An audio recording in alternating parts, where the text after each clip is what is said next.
Welcome to Mishkanot Arnona, to Torat Riva Yerushalayim's Erev Iyun, Evening of Learning. This evening we're going to be hearing from Rabbi Dov Lipman about understanding the prayers and essence of Rosh Hashanah. The Erev Iyun is sponsored by Daniel and Ilana Torchiner, Louis Mishmat, Michael Moshe Ben Yaakov David Vidova, Giselle Hausman, Tova Gittel Bat Yosef Vimalka, and in honor of their children, Joshua, Jacob, and Sam. Daniel and Ilana are friends of ours that live in America, and they would love to be here learning Torah with us, but we will be sending them the recording so they'll have a chance to participate from afar. We're honored to have Rabbi Dov Lipman here tonight on a lot of different levels. First of all, Rabbi Lipman made Aliyah the same summer that we did 13 years ago, the summer of 2004. And he's really an inspiration to show that somebody came not that long ago, English speaker from America, could end up in the Knesset. So any of you really can. Maybe if you get to know him later, you can bring him in the next time. So anything is possible here. He studied here, if I remember correctly, during the Gulf War. He was here in 1990, during the Gulf War, just a year before Josh and I met. When we studied in Israel, our parents wouldn't have let us come if the Gulf War was going on. And he studied right here in the neighborhood. There's a yeshiva here that's been here even before any of these buildings were built. So he actually knows the neighborhood longer than many of us do. He also actually wrote a book about sports, which I'll get him to sign later, which my sister gave me a copy.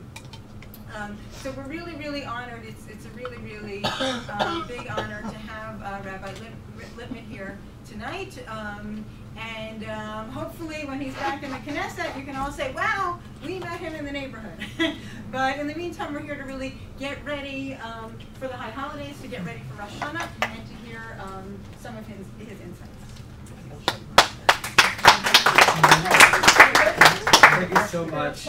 It's wonderful to be here. You mentioned my studying in yeshiva here. Literally, there was nothing here. A lot of this area.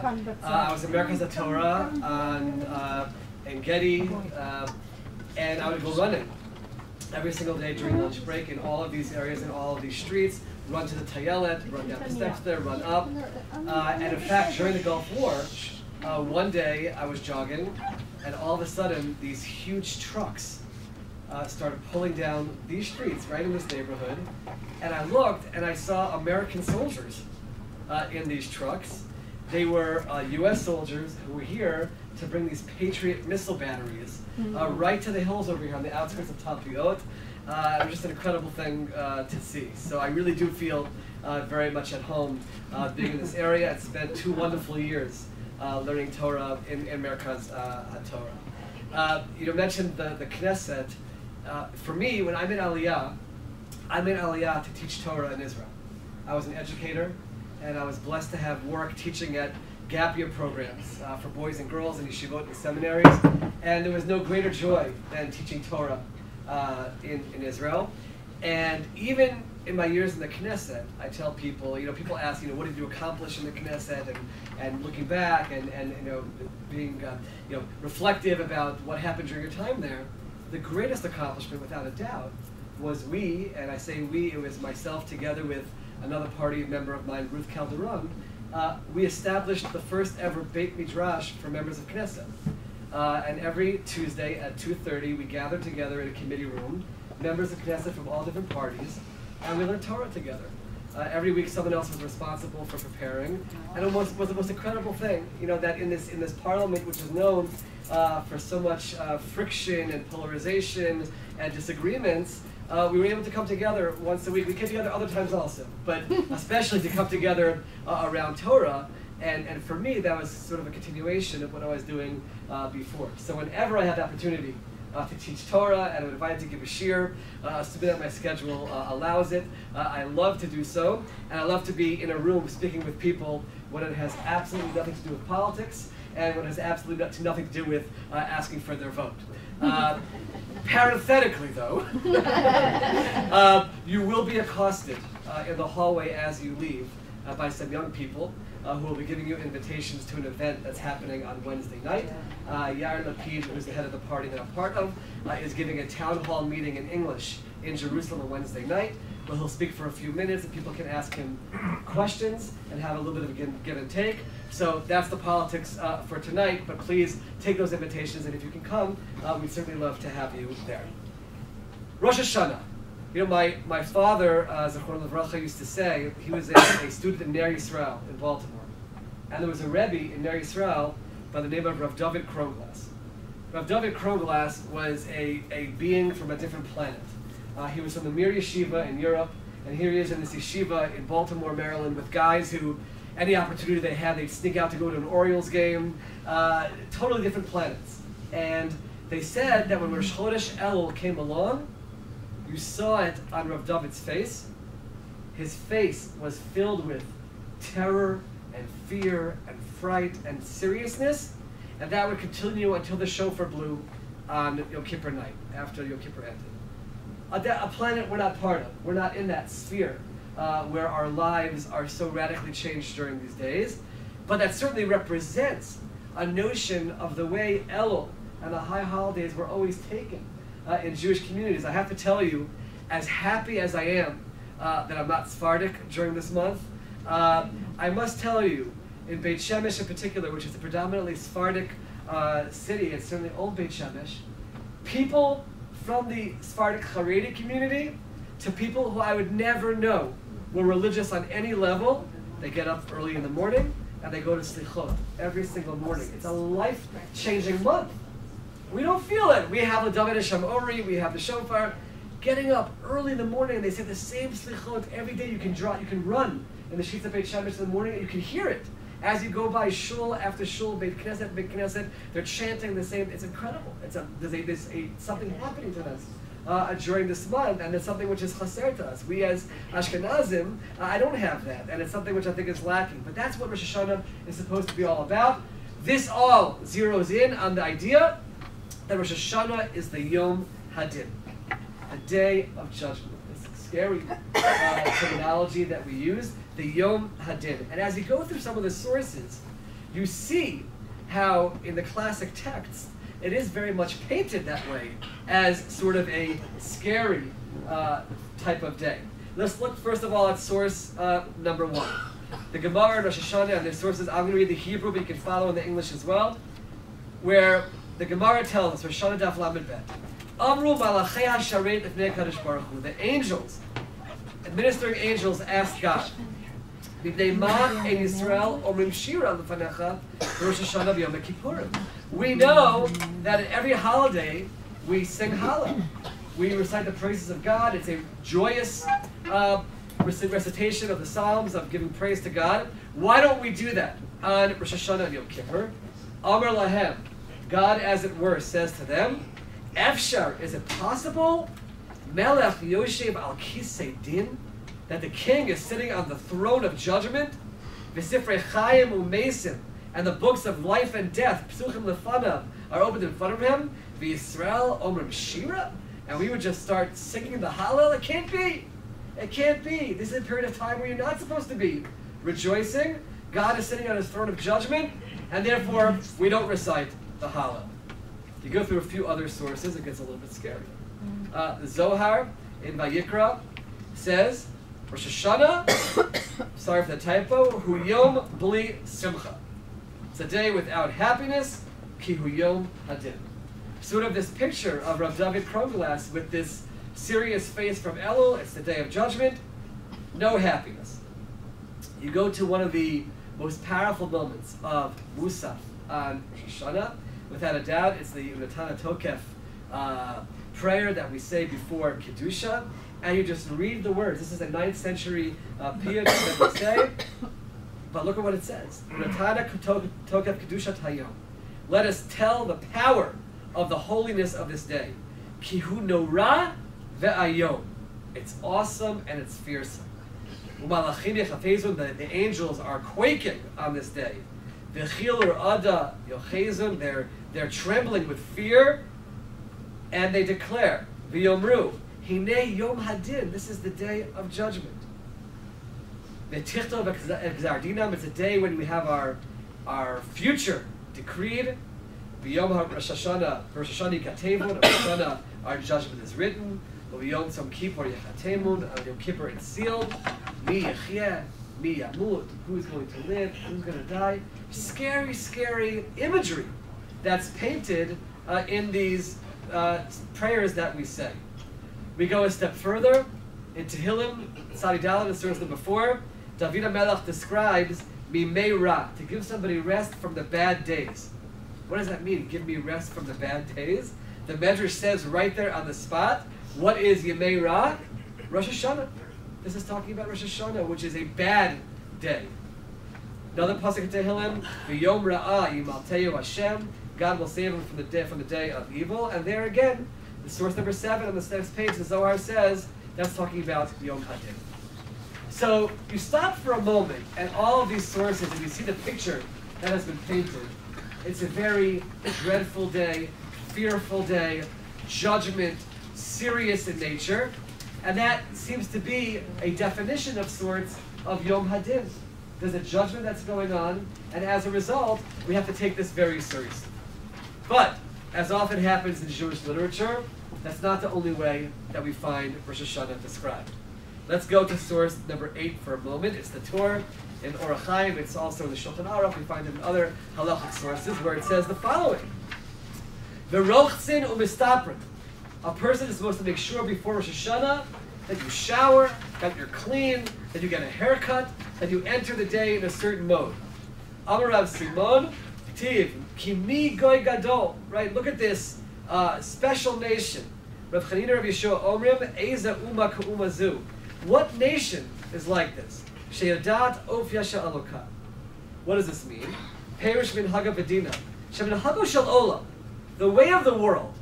Sheyesh Lo Din, if a person is facing judgment of the king, Love Shechorim, people wear black clothing, Misatev Shechorim, they wrap themselves in black cloth, Magadol Zakano, they're almost in mourning. They let their beards grow. Ein chotech tzipornav. They don't cut their nails. Lefisha eni yodeya ech yatzadino. They're fearful. They don't know what's going to happen. Al Yisrael ein okay. But that's not the way we approach Rosh Hashanah. Lov shem levanim. We wear white clothing. Misafim levanim. We wrap ourselves in a talit. We wrap ourselves in white cloth. Megalchin zakana. We shave. Mechatchin tziporneya. We cut our nails. Ve'ochlin ve'shotin. And we eat and we drink. Usmechim for Rosh Hashanah. And we're happy on Rosh Hashanah. We're happy in Rosh Hashanah. And that's why he goes on and says that we go out of our way to get a haircut, and do laundry, and to be clean going to Rosh Hashanah. And he even says those who fast on Rosh Hashanah are doing the wrong thing. It's a holiday. It's a day where you should eat, drink, rejoice. A very different picture than this dreadful Yom Hadin, which was described on page 1.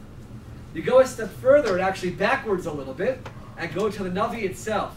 Source number 9, Sefer Nehemiah.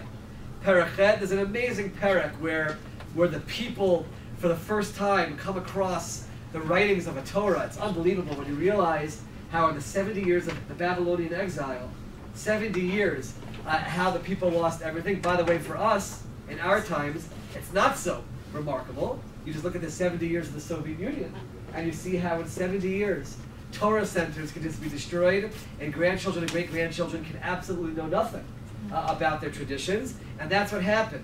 And the people were crying, and the people were mourning. They felt we've not done the right thing. This all took place on Rosh Hashanah as they returned to the land of Israel. Vayomer Nehemiah, and Nehemiah says to them, Hayom Kadosh Hu LaHashem Elokeichem. This is a holy day. Al titablu, don't mourn. Al tivku, don't cry. Don't cry. One of my rebbeim in yeshiva used to point this out because in Rosh Hashanah in yeshiva very often you hear a lot of sobbing. And he would say, Nehemiah told the people, don't cry. Ki bochem kol ha'am, the people were crying. Kishamam et divrei Torah. Vayomer lahem, he told them, Lechu, go home, ichlu mashmanim, eat the fatty foods, shtu mamtakim, drink the sweet beverages, shilchu mano le'inachalo, go make sure that people don't have food, ki kadosh hayom la'adonenu. This is a great day, a festive day, go and enjoy. So which is it? Which is it? I've shown you two completely different perspectives over here about how we're supposed to approach Rosh Hashanah and what is this Yom Hadin really all about? Is it a day full of dread and fear and seriousness of judgment? Or is it a day of Yom Tov, where we sit and we rejoice and we enjoy one another? So that's question number one that we're going to have to tackle tonight. What should our approach be to Rosh Hashanah? What is the essence of this term, Yom Hadin? If you go a step further into it, you actually see that even the judgment that we talk about in Rosh Hashanah is not so final. I don't mean final in terms of Yom Kippur. I just mean in general. The truth is, anyone who thinks about these issues a little bit would reveal this on their own as well. But let's look at source number 10 for a moment. It's a Gemara in Rosh Hashanah, where the Gemara raises an obvious point regarding judgment. Imagine the following, the Gemara says. Harei shehayu Yisrael Rishayim Gemurim Rosh Hashanah. Imagine that Rosh Hashanah came and the Jewish people as a whole were entirely wicked. Okay? Or if you want, you can put this into the context of one person is wicked on Rosh Hashanah. Upasku lahem geshamim mu'atim. Because the Jewish people were not on the spiritual level they should be, God decreed that they should have a small amount of rain that year. Right? Judgment. People aren't good, their judgment is limited rain. But l'sof, but in the end, chazur behem. But in the end they changed.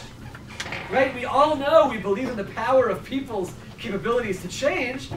On Rosh Hashanah, they were not good. And then at a later point in the year, they did tshuva. They were good. What happens? Lahosim aleihem, to add more rain, efshar.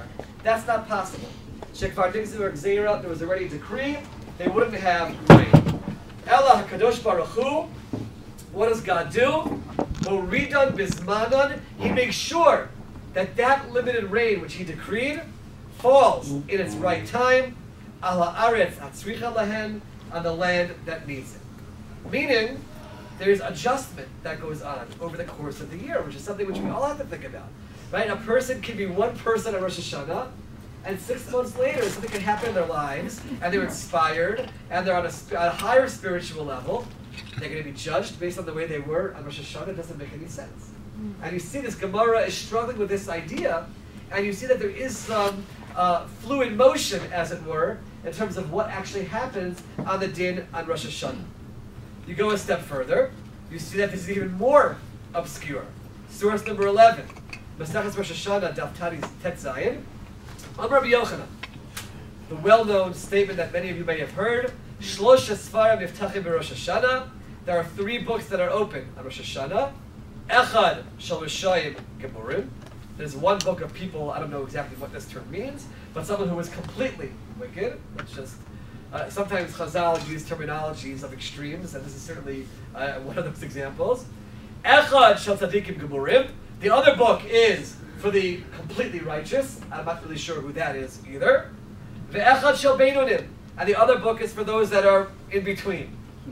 Tzadikim Gemurim, somebody who is a complete righteous person, Nechtavim v'nechtavim mi'ad l'chaim. Their decree on Rosh Hashanah is life.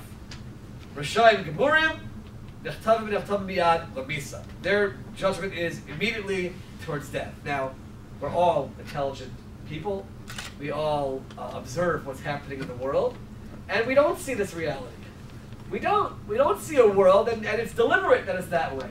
We don't see a world where the righteous are rewarded in this way and the evil. We don't. We have the obvious questions that we all deal with and grapple with. Tzaddik v'rala, we all know righteous people. You know, people who we would say, if there's anybody who's in the category of completely righteous, it's that person, and they suffer throughout their lives. And we don't see that they necessarily have chayim. So this Gemara is making it seem like it's so black and white, clear cut, and we know that it's not that way. Comes along Tosfot on this Gemara, and Tosfot says, "V'chol zeh," the last Hebrew part of the page, "Dekari hacha gaber rishayim misa v'gaber tzadikim chayim." When the Gemara talks about life and death, death for rishayim and life for the tzadikim, kolomar l'chayei olam haba. That's talking about the world to come. Not even talking about this world. We've all of a sudden taken the judgment of Rosh Hashanah and even removed it completely from the realm of who lives and who dies during this year, and we're putting it into the realm of what happens in the afterlife. Again, such a lack of clarity about what does this mean, din. Is it absolute? Is it for this world? What exactly does Yom HaDin mean?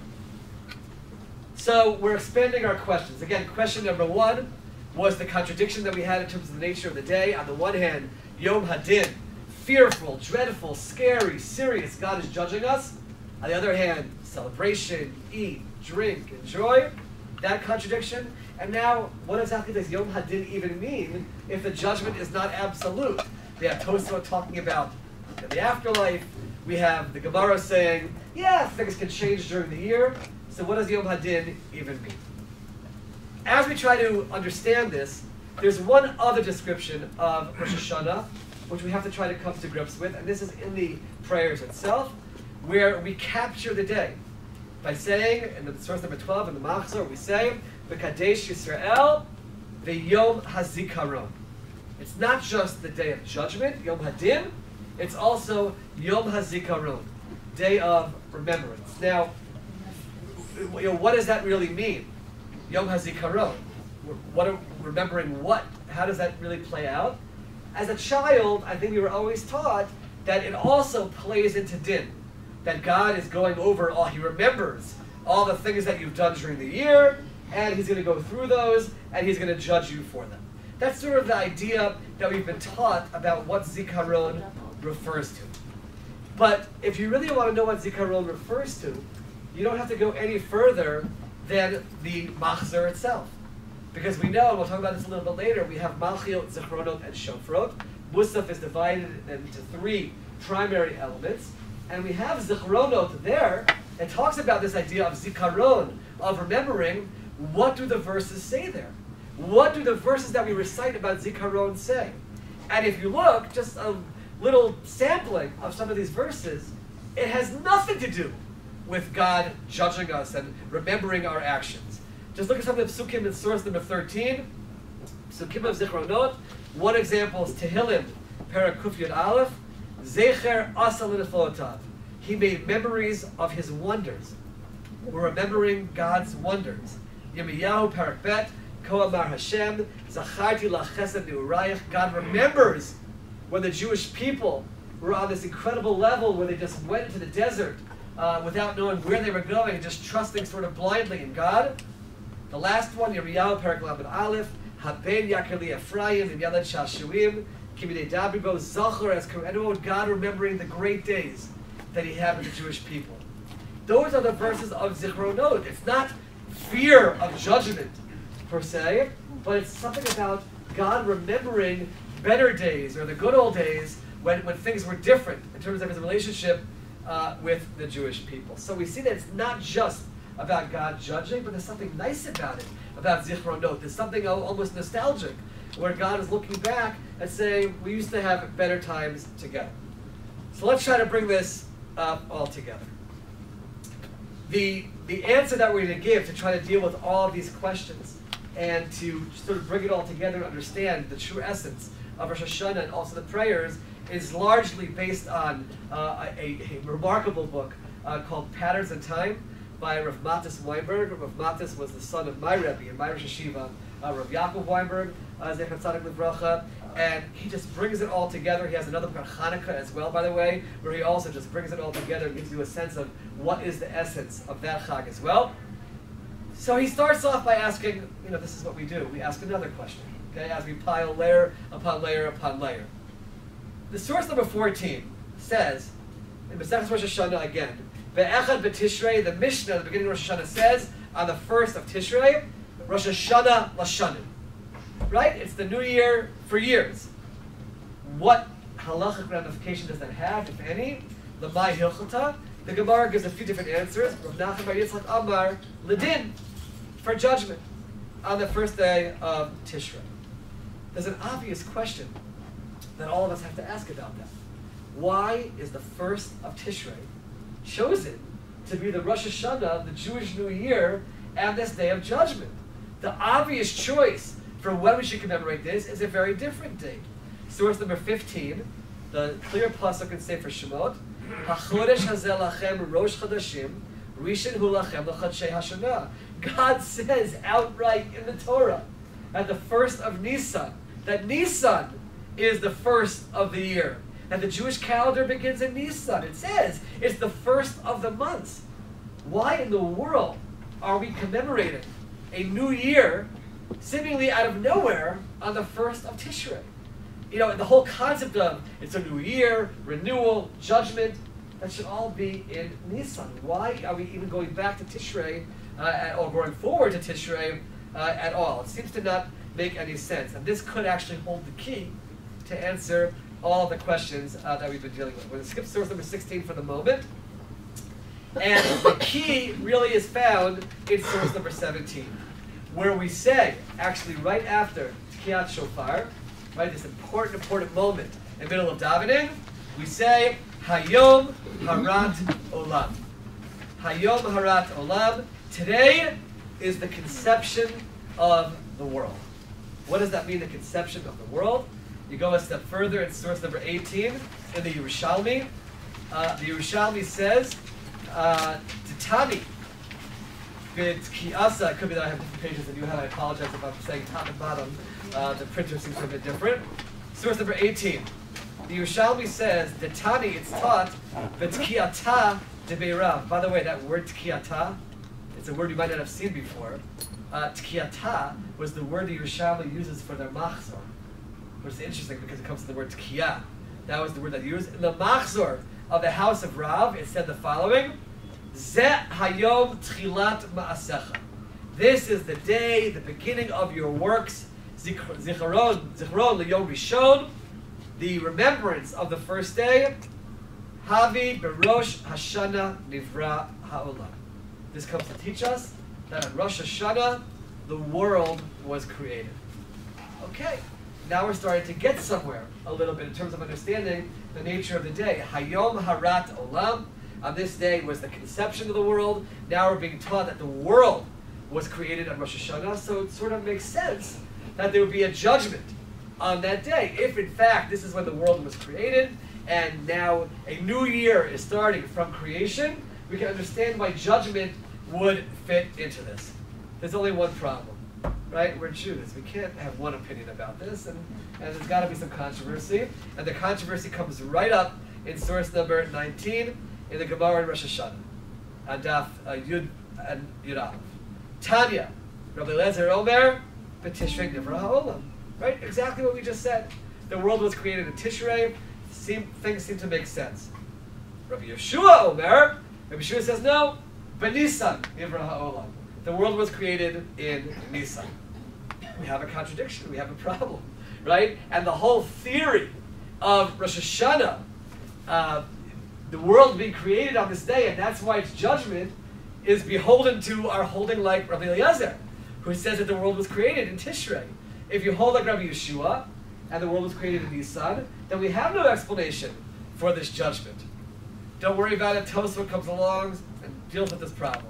Source number 20, Tosfot Rosh Hashanah, further on in the Masechta, Daf Chav Zayin. Omer Rabbeinu Tam, Rashi's grandson Rabbeinu Tam says, very convenient, Elu ve'elu divrei Elokim chayim.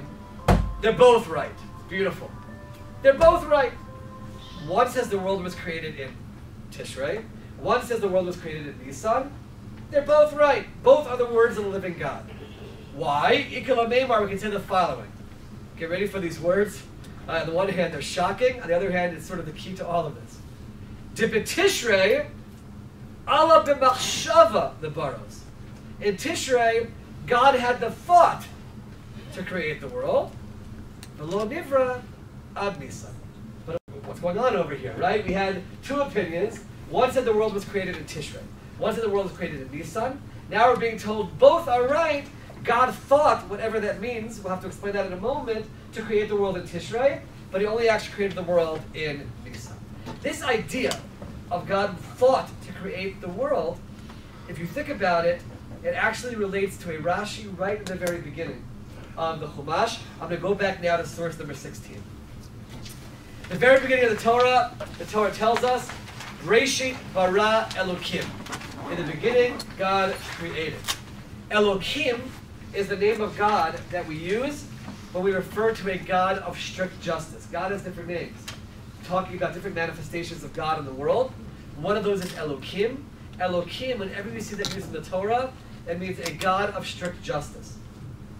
The Yud Hey and Vav and Hey, Hashem, that refers to God as a God of mercy. Right? God has different attributes. At times we experience the strict justice. At times there's the merciful God. There's Hashem and there's Elohim. It says Breshit bara Elohim. God created, right? It says Elohim, the God of strict justice. Says Rashi, V'lo amar bara Hashem. It doesn't say Yud Kei Vav Kei. It says Elohim. Why? Shebetchila. In the beginning, Allah b'machshava. He had the thought, Lebaros of Amidat Hadin, to create the world with strict justice. Ra'ah. God saw, She'ein ha'olam mitkayem. The world can't exist. The world cannot exist. Human beings cannot function in a world of strict justice. And hikta midat rachamim v'shatva midat hadin. And he added on rachamim, mercy, compassion, to work together with justice. And it says later on, v'yom asot Hashem Elokim eretz shamayim.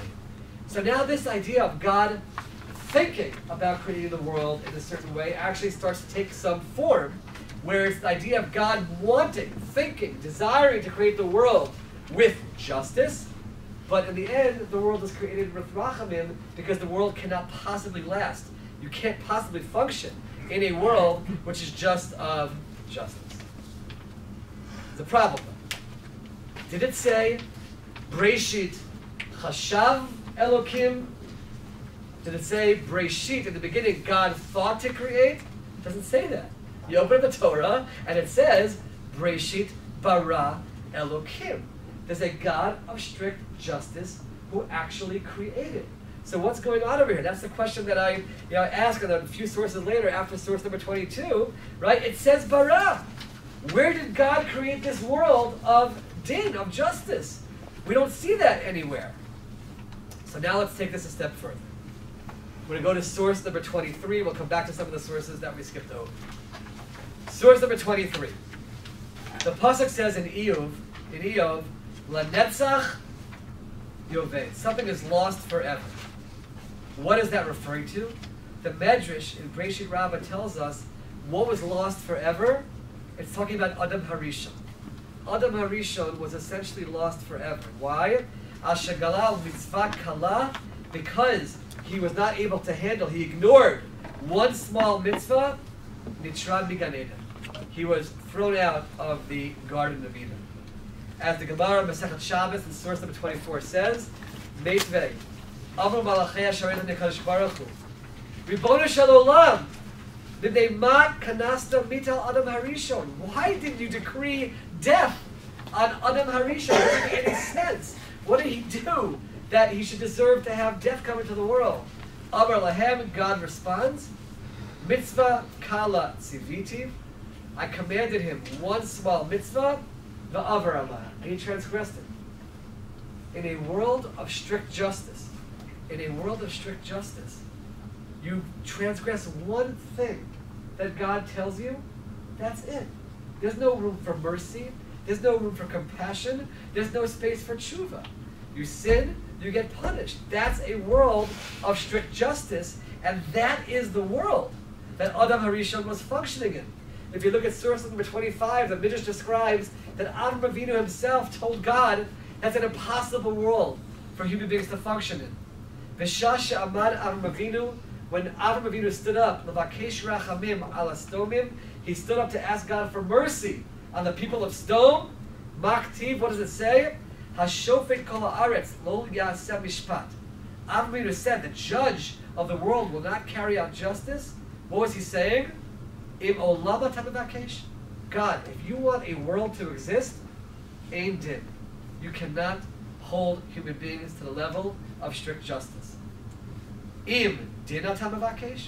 If you want to be a God of strict justice, ain olam. You cannot possibly have it. It's not possible for human beings to function in such a world. God originally created a world of strict justice. He put Adam Harishon into that world, Adam HaRishon could not function in that world. He transgressed one small mitzvah. The world cannot exist if people will be in this mode. If you go back to source number 22, and I apologize for the jumping back and forth, you'll see this set out straight by the Gemara in Rosh Hashanah itself. The Gemara in Rosh Hashanah quotes a pasuk, which all of us have heard. We say it every day in Ashrei. Tzadik Hashem b'chol derachav.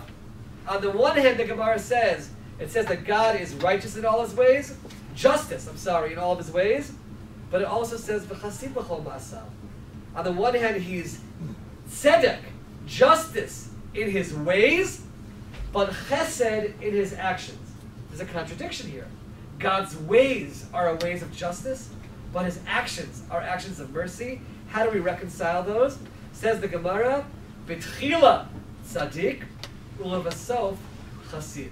And Rashi explains, originally he wanted to have a world of strict justice, but in the end, Rashi says, the world can't possibly last in din. God changes course and introduces a world of rachamim. So based on all of this, let's put this together for a moment in terms of the understanding. When we said both opinions are right, the world was created in Tishrei, the world was created in Nisan. Rav Weinberg explains, what does this mean? The creation of Tishrei, so to speak, is the Breshit bara Elokim, where God wanted a world of strict justice. Adam HaRishon was in that world, but that world was not a world where anybody could last.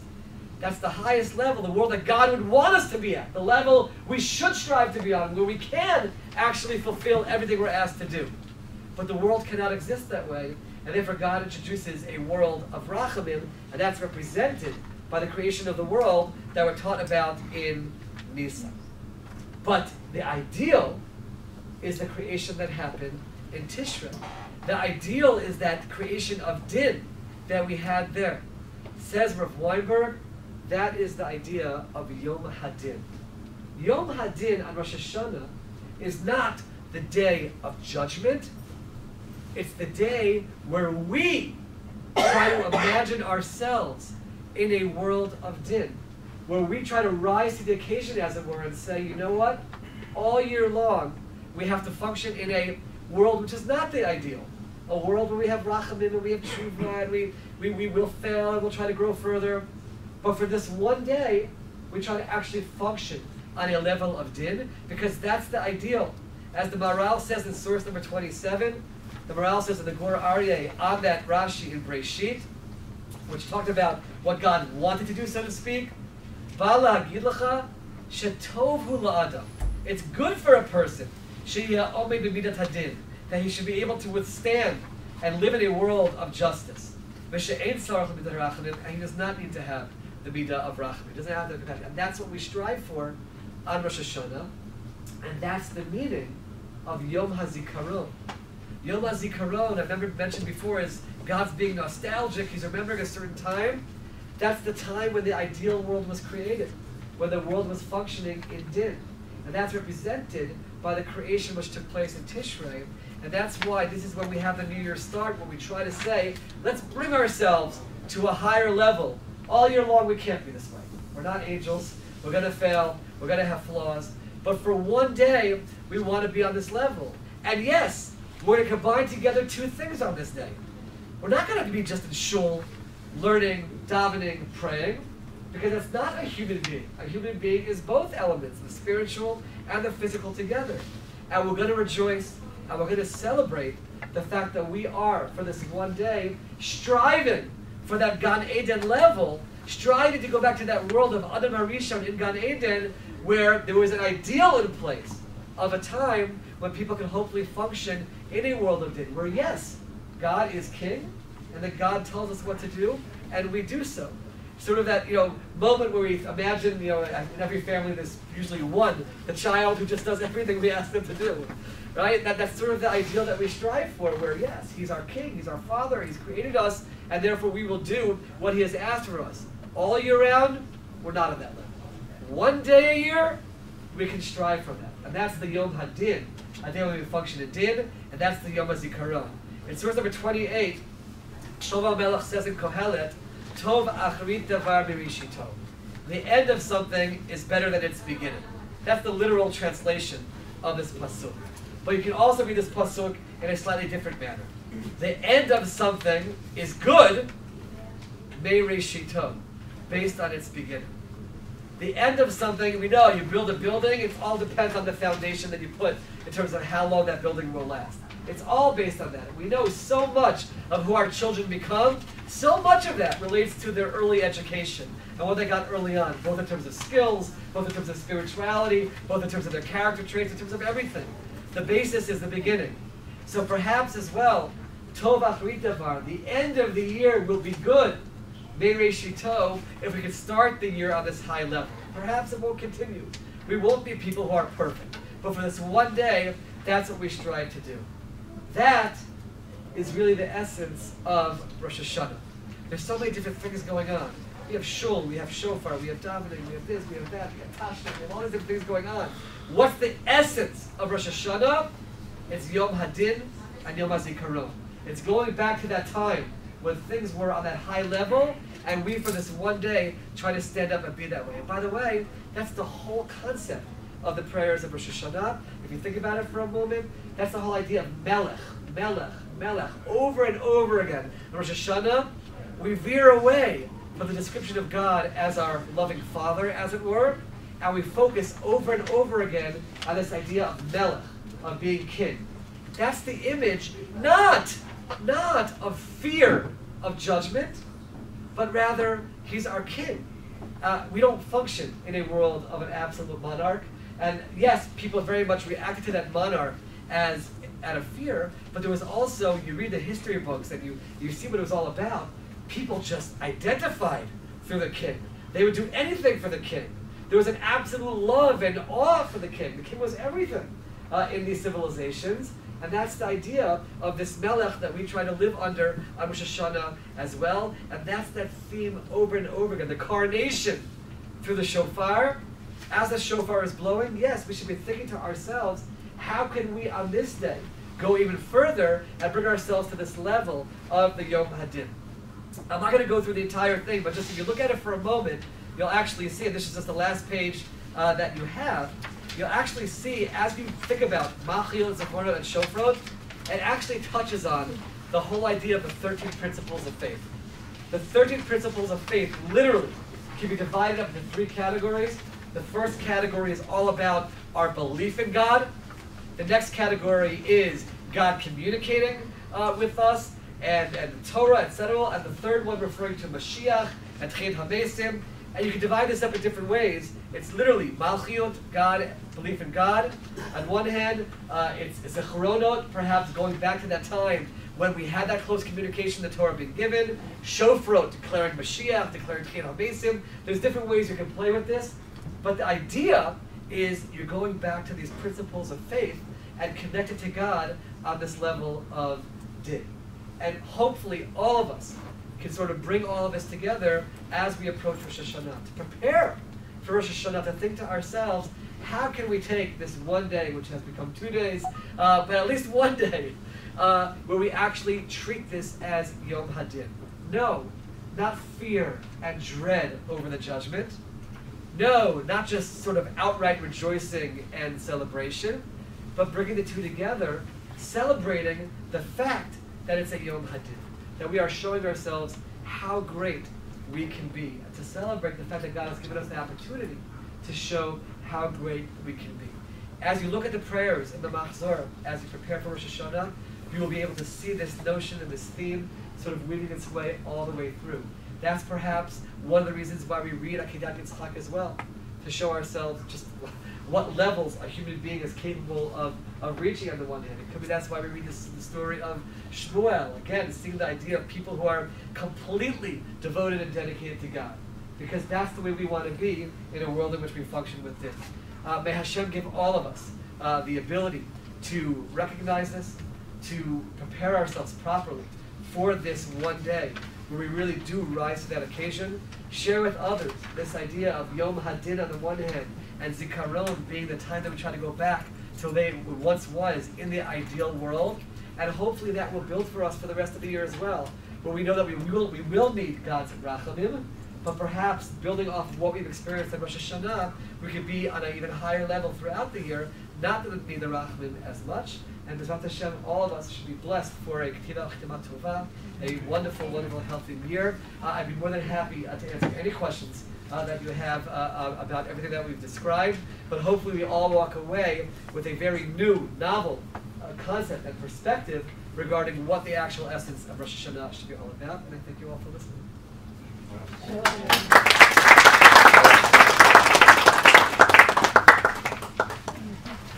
Any questions?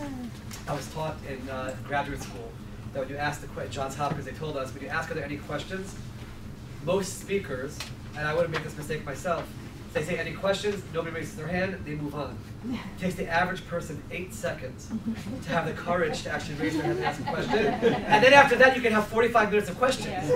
But because you walk out before you give people the chance, so I always wait the 8 awkward seconds and see if anybody has, but I had already went up. So. Something I was thinking at the beginning when you were going through the first page, second page, what the essence is, and you didn't discuss here that in the Torah it just says Yom Teruah. You say, what is it? Right? That you kind of The truth is, that question about Rosh Hashanah and what's written in the Torah is a question of huge proportions, meaning you have this day, which is so grand in terms of the year of the Jewish calendar, and it's not, I mean, it's barely, as we said, it's barely even referenced. It's really, when I say a rabbinic creation, I don't mean that it was made up, but it was something which was passed down through the Torah Shabbat Peh, and not something you see there. It's a question which I cannot look at you in the eye and say, here's an answer to that question, which I think you'll really say that's the answer. It's something we struggle with. In terms of the Truah, the one that we can say, it's certainly, in terms of awakening, in terms of coronation, but again, the Torah does not really touch on that. By the way, let's remember, if you're asking that question, you can extend that to Shavuot, you can extend that to, right? There are other examples where we have the Torah giving very, very little. You talk about the essence of Shabbat. Yes, it talks about Shabbat, but in terms of what we do on Shabbat, it's barely referenced in the Torah itself. It's something which is in terms of the relationship between Torah Shebachtav, the written Torah, and the oral Torah, which is complicated. But I stick with the question. I had a Rebbe one time who said, we tend to be people who we accept pacifiers. He said, you have a question, somebody throws out an answer, and okay, I'll live with that answer. He said, better to have a question your whole life that you're struggling with and you're trying to think about, and this is a question which I struggle with. Why doesn't the Torah just come straight out and tell us more about the nature of their day? Perhaps it's because we have to go through the process of figuring it out ourselves as well, or perhaps for each person it might be something different, but it's a very strong question, and I'd rather leave it as a strong question than try to give you a pacifier. Yes? I'm not sure I understand the reason why I'm supposed to be Sameach. Why should I be happy? You really can go into that. Why I should be concerned, okay, to Yom Hadin, but Simcha, why? I think if we're celebrating a few things, the fact that God has created us and given us the ability to be human beings who can do the most incredible things and contribute the most incredible contributions and spiritually reach the greatest spiritual heights, that's what we're celebrating. When we sort of a celebration of man and man's capabilities. And especially if we talk about it as a day of Yom Hadin, where we're sort of upping our game and saying we can be even better, we're celebrating who we could be and our potential, and celebrating that we've been given that opportunity as well. That's the way I would see it.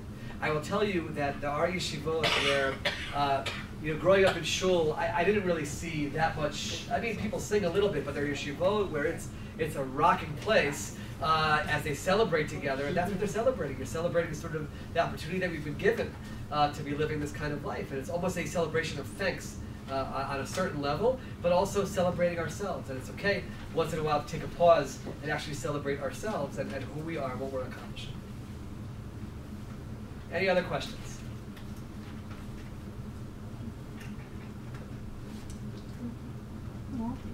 So I'll stick around for a few minutes. If anybody, there we go. See that? That was about 7.5 seconds.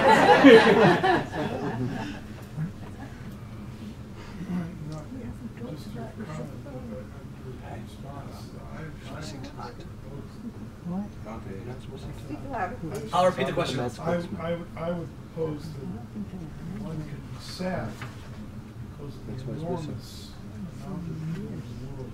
And one can be happy that day because, as it says, "Tfilato mashu yoter mimishito."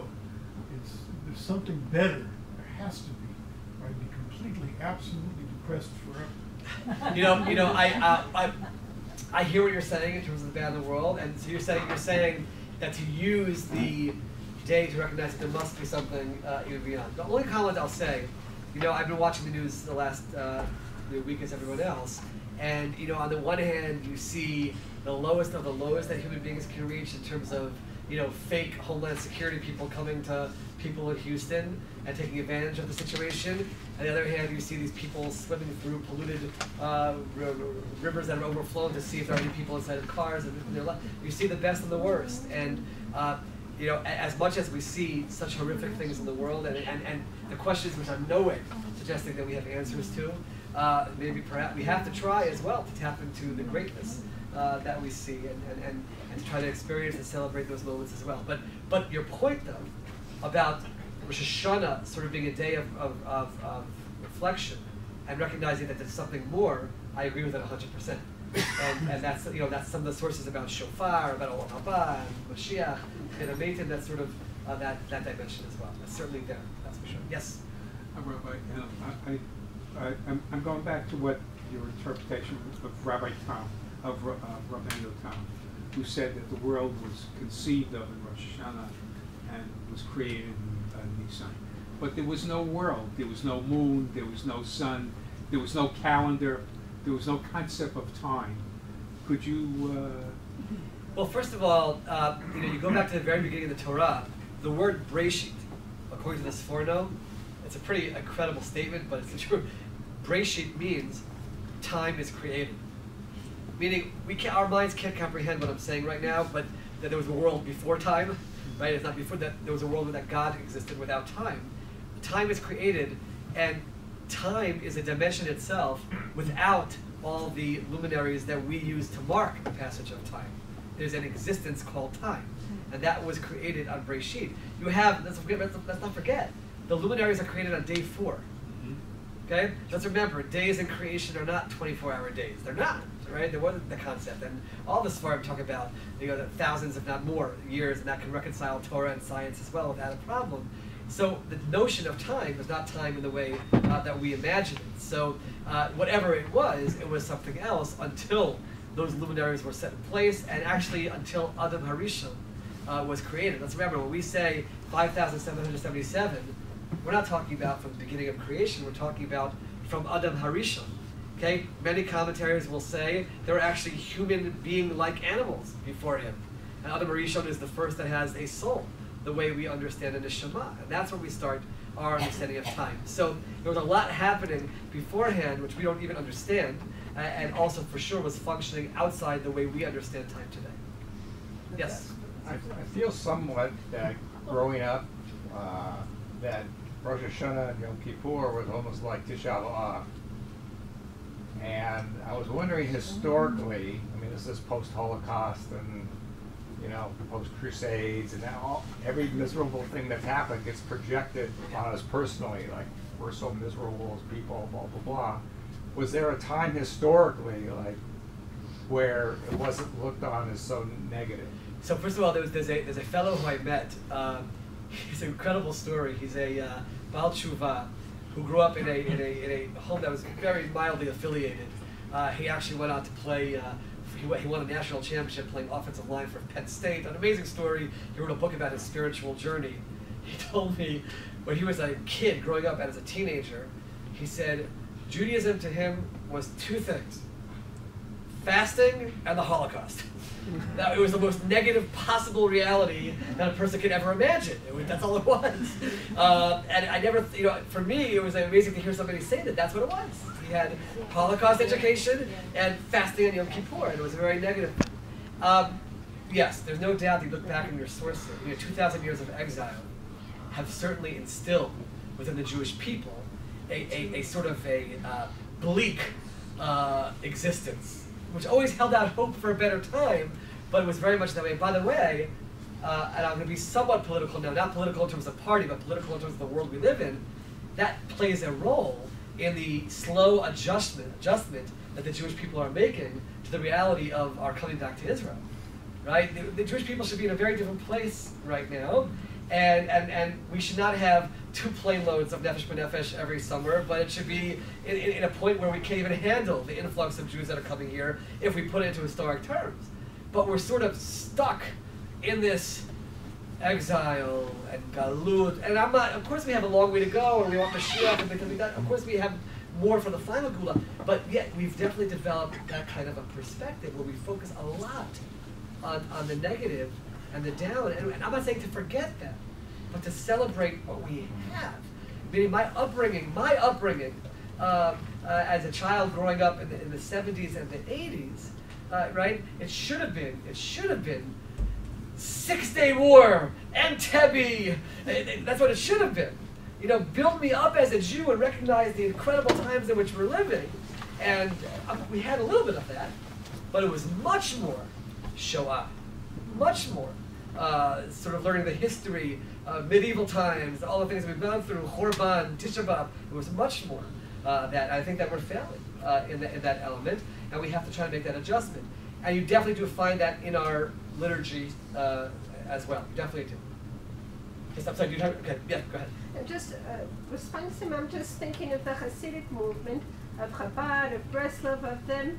Part of the things that I've heard people be attracted to, because it was a much more happier thing, and focus on being happy, and on joy, and on dancing, and singing. That was part of the idea of the Baal Shem Tov. Adjustment to this whole negative bleak thing. And it was a happiness over their relationship with God, over the fact that you as a human being have the ability to connect to the divine. That was sort of the perspective. My Rosh Hashiva once told us, we were in a class with him, and we were talking about how it's so hard to have kavanah in davening.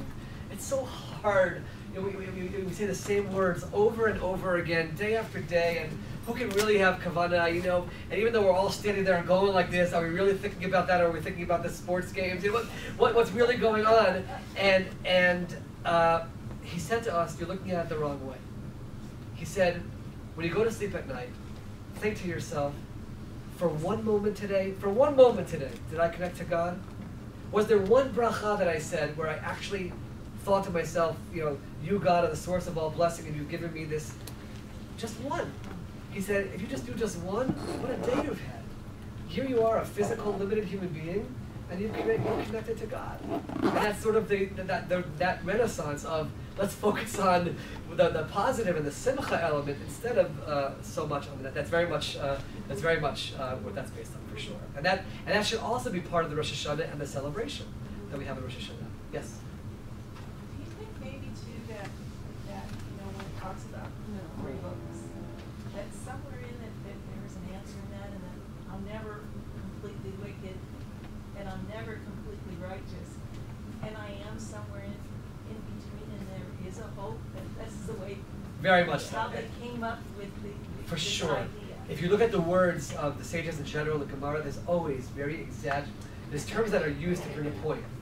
And that's very much the point that it's making. It's saying, you know, there's this book of the intermediaries, which is the intermediate stage where you have tshuva and future and work things out. I very much agree with you about that. That's very much what it's about. And every single person, the Rambam talks about this, should look at themselves and being in that middle stage where I can wear white, and I can be joyful. we should be correct, and we should wear white. We should be joyful, and we should definitely take that perspective. Yes. Is the position that you can only connect with God through prayer? I would think that. No. I'm sorry if in any way I represented it that way. That's not at all. There is connecting through God. I mean, God is the ultimate giver, so to speak. When a person does helping those in need, cloaking those who don't have, there's so many love. There's so many different ways that we are godly. There are whole svarim that are written about how we try to imitate God's ways in our lives. Those are all different modes of connection to God, and each person has to find their way. There are some people who find it through learning Torah, connected to God. Some people through prayers, some people through kindness. Every single person has to find it in their way. For some people, it'll be standing on a mountain and singing a beautiful sunset, and they feel the divine. Every person does it in their own way, and every person has to find their way to connect to God. So 100%. But that's to celebrate the fact that they have the ability to do so. Thank you so much, everyone. Don't forget, you will be accosted on the way out. Be nice to them. Take the invitation, and if I can see you Wednesday night, that'd be great. If not, everyone just have a wonderful, wonderful New Year. Thanks, Rabbi. If you haven't signed in yet,